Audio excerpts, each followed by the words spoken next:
I want to stick with oil now and bring in Rob Thummel. He is portfolio manager at Tortoise Capital Advisors. Rob, good to see you. And thanks for being with us during, I don't know any other way to describe it, but a super bizarre time in many respects, especially for the oil sector. Right now, we just heard Emily talk about the actively traded June oil contract, which I see is down about 20% this morning. That contract expires on May 19th. What are you looking at in the oil pits right now? Well, Alexa, I think, well, here's what you have. You have financial buyers, basically, and physical buyers, right, and of oil. And the scenario we have right now is those financial buyers are going to become physical buyers on May 19th, and they don't want to do that because in order to be a physical buyer, you have to have somewhere to take delivery of that oil. You have to have somewhere to store it in Cushing, Oklahoma. And these financial buyers don't have that ability, so they're looking for any way to unload those contracts. And so that's created a tremendous amount of selling pressure on a temporary basis here on these short-term contracts. And so that's where we are today. And going forward, obviously, we've got a storage challenge here for the next several months or next several weeks. But eventually, we'll flip the other way, and we'll go from an oversupplied market to an undersupplied market. And that will help alleviate the storage issue that we have. You know, Rob, with prices having gone negative yesterday, the first time ever, basically it means that producers would pay someone to actually take oil off their hands. I'm wondering what the broader implications for the economy are for something like this. I mean, because to my mind, this appears to be a huge deflationary shock to the economy.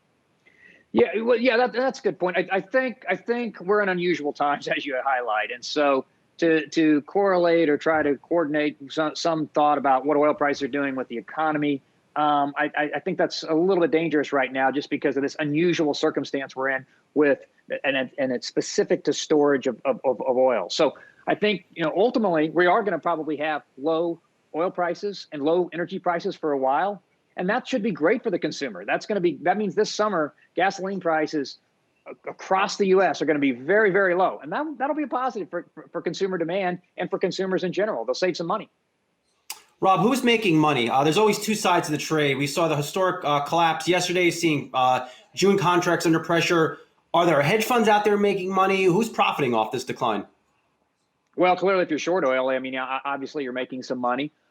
Usually in these times, the refiners make money, right? And the refiners make money because they can buy oil at a very low price, obviously then make a margin, because usually when oil prices are low, demand or driving, the amount you drive goes up. And so your volume goes up, and refiners make some money on the difference between the price they sell the gasoline for and the low cost of oil.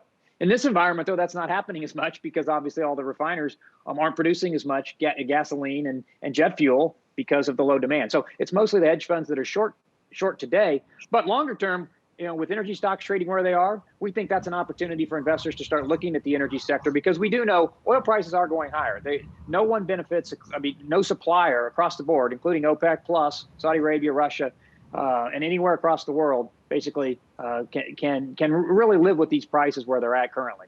I mean, is there anything, Rob, that OPEC plus can do right now? I mean, it seems as though they could be paid to keep the oil in the ground at this point, because we simply don't have storage capacity for all the oil that's coming onto market. So does OPEC Plus have anything in its arsenal to help buttress prices at this point?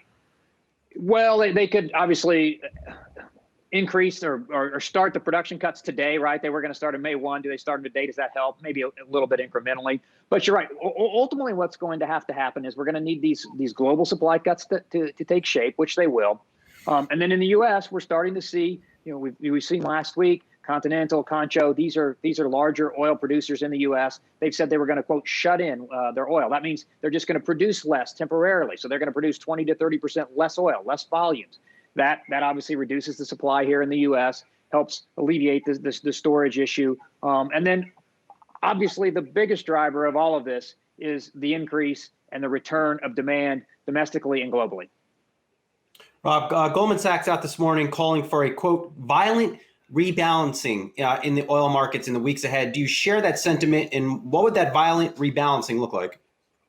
I think all they mean is you're going to have to see some supplied reductions across the board, across the world, to prevent oil inventories from reaching their tops. Obviously, if you once you reach the tops of inventories, you really don't have a lot of other options. You just have to cut the supply if the demand is not there, right? And so So I think that's what they're talking about. But on the flip side of that, when we cut a supply significantly across the world, when demand comes back, not all of that supply is going to come back.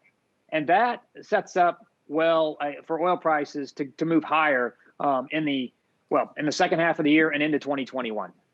So, Rob, are you saying we're going to actually be squeezed? The problem's going to flip, and we're going to have too much demand and not enough supply at that point? Well, so we're in a heavily oversupplied situation right now. But remember what the OPEC Plus cut agreement is going to do. It's obviously reducing production for May and June, but also reducing production and holding those supply cuts all the way for the rest of 2020 and into 2021 and into 2022. So a lot of that supply is not coming back. The U.S., when we cut production some and supplies, not all that production will come back either. So yes, when demand comes back and we get back to 80, 90, maybe get back to 100% of global demand, we're going to go from a heavily oversupplied situation to a potentially undersupplied situation. And then we're going to need these inventories that are at tank tops right now. We're going to need to utilize those inventories to balance the undersupplied market in the future. And we'll see those inventories come down, and then ultimately we'll see the oil price start to rise a bit. Rob, by the time we get to that point, will any of these oil companies be paying any dividends? And I think we've been looking at a lot of the second-tier players slashing their dividends. But at what point does Exxon say, hey, you know what? Oil's negative, man. We can't pay any form of dividend. Yeah, no, that's a good question. Exxon's been paying dividends, for several decades. I think they clearly stated they would use their balance sheet if they had to pay the dividend at least this quarter and next if necessary. And they would, and as you point out, they would have to do that given the current environment. If you're looking for dividend paying stocks as investors, at Tortoise, we think midstream is the midstream energy place is the place to find good dividend paying stocks. These companies are more resilient from their cash flow profile perspective. They don't have as much commodity price exposure as the upstream producers. So, pipelines are the place we think that have steady, resilient dividends. And if you pick the right ones, the high quality pipeline companies, you can get some really strong dividends right now and hefty yields. Rob, you mentioned earlier that these low oil prices will be great news for consumers when we do come out the other side of this because they will be so cheap. What about the airline industry? I mean, we know that the airlines use oil as a hedge. Oftentimes they have to buy well in advance. What will these oil prices at this level mean for the struggling airlines? Well, sure. Yeah. So there's been a lot of jet fuel inventories being built up, obviously, in this environment. So that should, from a cost perspective, an operation perspective, the cost to fly the plane is going to be significantly lower. So there's no doubt about that. From a supply perspective, the cost of fuel for airlines is going to be low for a while, and so that should benefit them from a lower cost angle.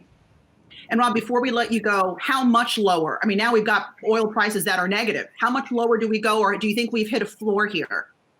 Well, I think you have to look in the what the forward curve says, what people think, what investors are saying that the futures prices will be of oil. Obviously, when you look at your screen every day, it's going to be negative for today. Tomorrow, it'll be probably a positive number as these contracts roll over. But that contract's probably going to be in the $10 to $15 range, at least that's on the screen for a little while here, probably over the next month or two. But if you look at the futures prices, the prices are indicating oil is going to be in the $30 to $35 range for the rest of the year. That's a more realistic price. And that assumes that we have, obviously, these supply cuts take shape, and then we start to see a bit of a pickup in demand. All right, Rob Thummel of Tortoise, thanks so much for being with us. Appreciate it. Thank you. Hey investors, Zach Guzman here. Are you interested in learning more about the markets and getting the latest financial news? Well, then click right here to subscribe to our Yahoo Finance YouTube channel. Get the latest up-to-the-minute market analysis, big interviews in the world of finance, and information on how to manage your money every day wherever you are.